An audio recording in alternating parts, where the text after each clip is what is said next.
Okay, today I'm going to be putting a giant 2-inch diameter red hot nickel ball in my vacuum chamber. Okay, we are glowing hot now. Let's move it into the vacuum chamber very carefully. Okay, here we go. Very carefully move this.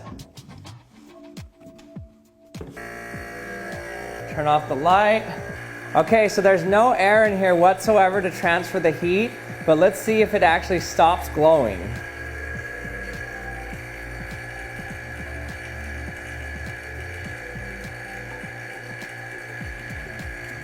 So right now there's absolutely no medium to transfer this heat through, yet it's still losing heat somehow. So it's now dropped below the temperature needed to emit the red light. It's moving now into the infrared range, so which means it's cooled down quite significantly from what it was when we had it in the vacuum chamber. And now as I fill the walls of the vacuum chamber, they're warm.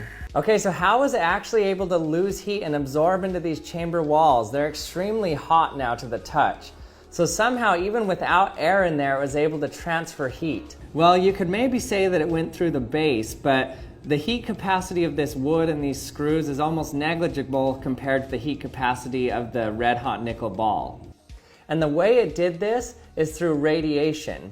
And so the three main methods of heat transfer are through conduction, which is something has to be touching it, convection, which means it's moving the hot stuff away from it, and then radiation, which means it's actually electromagnetic radiation carrying the heat away. And that's how this was able to cool down. And so these walls were absorbing all of the infrared radiation coming from that, actually cooling it down. Now, if you're surprised that this was able to transfer heat so easily without air around it, it's not that surprising if you actually remember the sun.